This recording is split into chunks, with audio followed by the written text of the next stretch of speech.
Crawford, I know the other guy's talking about he's already made plans that he's gonna fight. He's gonna fight Janibek. Well, you still got the Cuban assassin right here. The second half of the fight put an emphasis on the fact that Bud was in fact outboxing him in the first half of the fight. But Bud is more fierce, more fearsome, and more angrier, and more meaner than both of those guys. The boxing world thought Terence Crawford would finally take a breather after strolling into Las Vegas in September 2025 and dismantling Canelo Alvarez to become the undisputed champion at 168 pounds. Most fighters would have kicked their feet up after a win like that, but Crawford isn't built like most. Even while the celebration was still echoing through Allegiant Stadium, Bud was already mapping out his next target. And soon, the whispers proved true. Crawford is dropping down to 160. He wants to chase history again, going for an unprecedented fourth undisputed crown in a fourth weight division. The second half of the fight put an emphasis on the fact that Bud was in fact outboxing him in the first half of the fight. It is one of the biggest wins in boxing history. And now let Uncle Max gather around, children, and I will explain this. This is the situation, guys. No one has ever been a four-division champion in boxing. Not a real one. Oh, Pacquiao won 8 and Oscar De La Hoya won 11 and this one won 15. No, I'm talking about Ring Magazine champ or lineal champ. You are the champion of that division. Forever, the record was 3 by Henry Armstrong. Manny Pacquiao was the first dude to really win 4. Floyd gets credit for 4 for beating Canelo, but that wasn't at the junior middleweight limit. I don't count that. I don't count that. Terence Crawford just joined Manny Pacquiao as the only legit 4-division champion in the history of boxing. And he did. That's a terrifying thought for anyone holding a middleweight belt, but one man isn't stepping aside. One fighter is actually running toward the danger. A 42-year-old Cuban veteran is stepping back into the spotlight.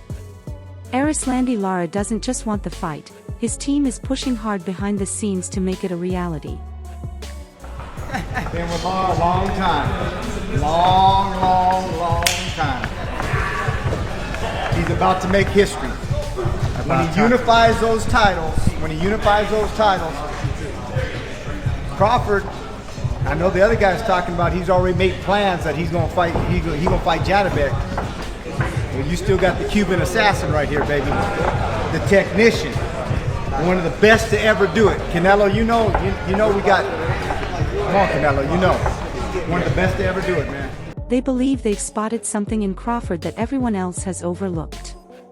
And if you think this is simply an aging former champion trying to cash one last big check, you might be falling into the same trap Crawford himself could be walking into. Unification Cup, Marcel, you know. You've been there since the beginning. You were there for that Canelo robbery. Unification coming. It's coming. December 6th, baby. And you want Crawford? Hey, he can get it too. He can get it too. All the respect to him. One of the best to ever do it. But why wouldn't you want the best? He's at the elite. He's at the peak.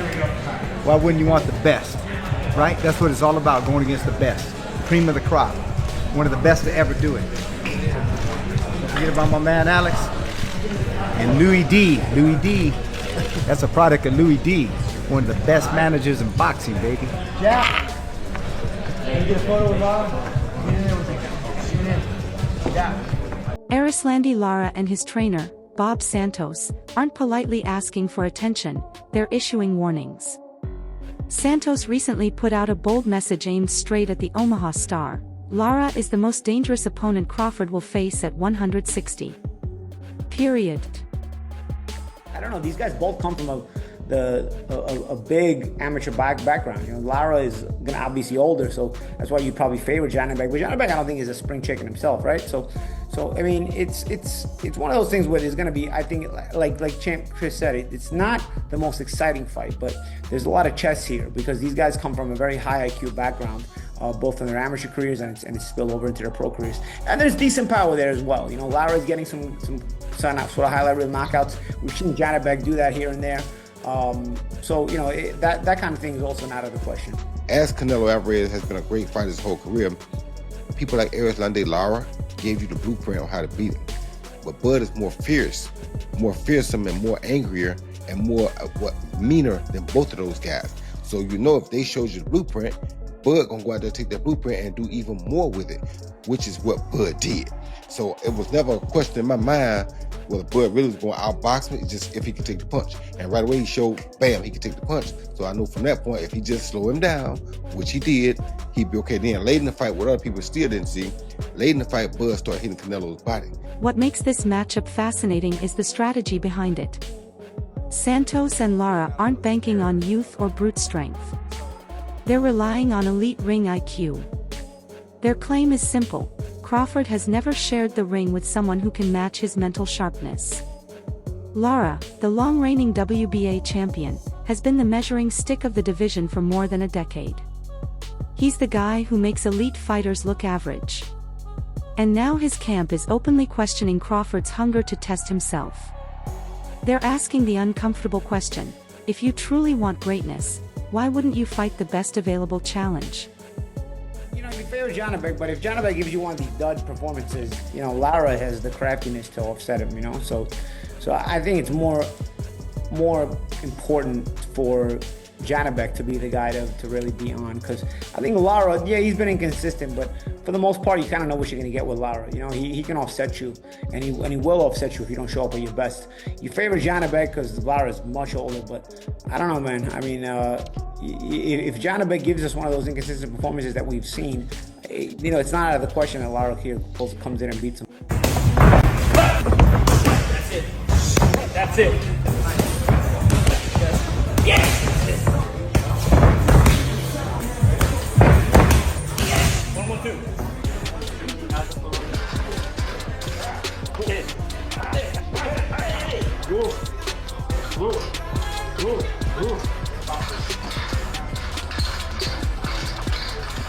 If Crawford genuinely wants to cement himself as the greatest ever, skipping the most dangerous fighter in the division, just because he's in his 40s, isn't an option. Lara's camp believes they've pinpointed Crawford's real vulnerability. It has nothing to do with raw power. It's about brain power. Old clips have been resurfacing of Lara breaking down how to dismantle elite counterpunchers, and fans are beginning to connect the dots. Erislandy Lara, before we went on camera, you and I were talking about how long he's been in the game. Made his debut in 2008. Maybe the best pure boxer of this era, and that's saying a lot. I mean, pure boxer who has transformed himself into a pure puncher, apparently. Since he's been fighting at middleweight, he's scoring first-round knockouts against, yeah, I mean, not the most descriptive opposition, but you mentioned how 160 hasn't been the deepest division as of late. But yeah, he started knocking guys out later, and we talked to Bob Santos about that, and he was saying, he's like, yeah, he always had power, but he moved more. Now that he's set down on his punches, he's not moving quite as much because he's got older legs. Now that power's starting to show itself, which you really need at middleweight. And even though Lara, came up from 54, had some really good big wins down there. I thought he beat Canelo Alvarez at 54, by the way. But it's now moved up to middleweight. It's turned out to be a good puncher at middleweight with not only respectable power but world-class power. And this is an interesting fight. Yeah, he's an older guy, so obviously there's always those veteran tactics. But again, Alan Quinolli he's from the Soviet school of boxing, so I don't know how many you have. Chris, maybe you know better than me. This guy was one of those guys with tons of amateur fights. Absolutely. I don't know off the top of my head, but he's probably one of those guys with 200-300. I do think we have to start rating that. We have to start understanding that. When we talk about a guy only lost with 8 fights, like I see idiot fans, for example, talking about when they want to criticize somebody, or he lost to this guy who only had 8 pro fights. Yeah, like the same guy with 8 pro fights also had 1,000 amateur fights, dude. Right. That actually matters, So. For years, the Cuban technician has made aggressive fighters look lost. His team is convinced that Crawford's controlled aggression, even when calculated, will play right into the hands of a southpaw who refuses to let opponents dictate terms. Bob Santos didn't mince words. He said Lara is ready to unify the division right now. This marks a major shift. Lara is chasing the most dangerous fighter in the sport instead of waiting to be chosen. It's a bold gamble driven by full confidence. They're not worried about Crawford's switch hitting or his speed. They believe Lara's defensive mastery is the one puzzle Crawford can't solve. But if you ask me what I think about Janibek Quinolli fighting Erislandy Lara, Erislandy Lara, his legs aren't what they used to be, but he knows how to move, how to set traps. He's got long arms. he knows how and when to throw that left hand. I mean, you kind of got to favor Alan Canuli, but I would not be surprised if Erislandy Lara clipped him. Now, this is where shit gets interesting. No matter what happens, either Adam Canuli or Lara will end up with having 3 belts at 160. And Adamus and Nursultanov, somebody's going to win and somebody's going to have that WBC belt. But then you got Terence Crawford, who may be able to come down and in 2 fights become undisputed at 160. Because I do think Crawford will beat Erislandy Lara. I think he would beat Alan Canuli. Adamus can fight, man, and he and Crawford both can switch it. He got power. He's athletic. That's not an easy fight for Crawford. Nursultanov, I think Crawford beats him. But I think Crawford, you know, the more you look at this, Crawford may be sitting back just watching, saying, "Shit, I may get the 4-for-1 deal." He may do something else in the interim, let these fights play out, and then see what happens where maybe he lets those guys fight it out for undisputed, and Crawford goes down and in 1 fight picks up 4 belts. But we got to sit back and wait and see how this all plays out. But I do think for Crawford, the David Benavidez fight, yeah, whatever. But what's really interesting is Crawford, no kidding, is maybe 2 or 3 fights away from becoming undisputed at 160 if he can do the business down there. But let these guys damage themselves and bang themselves up first to just make it even easier for Crawford to get another undisputed distinction. Before any mega fight can materialize, though, Lara has a brutal test standing in front of him.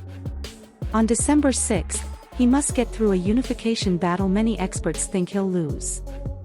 He's facing Janibek Alimkhanuly, the heavy-hitting WBO and IBF champion. This isn't just another title fight, it's practically the semi-final on the road to Crawford. The stakes couldn't be higher. Janibek is the favorite for good reason. He's a prime knockout artist steamrolling anyone in his path. But Lara is the seasoned veteran who has seen every style imaginable. If he falls short, the dream ends and his legendary run likely closes. But if he shocks the world, he immediately becomes the man holding the belts, and the key to the legacy Crawford is chasing. Best jab, I would have to go with Lara. Lara? Yeah. What about the jab? Quick, powerful? It was tough to get inside. You know, he's the only fighter. Every fight I fought on TV, I stopped him. Every fight I ever fought on television before Lara, I stopped him. And that was the first fighter that was able to stay away from me, so I'll say Lara. Best footwork, I would say by Terence Crawford. Terence Crawford? Terence Crawford, he's moving on me pretty good, yeah. Terence Crawford. IQ. It's the last one. Oh, damn, I would have Terence Crawford, IQ.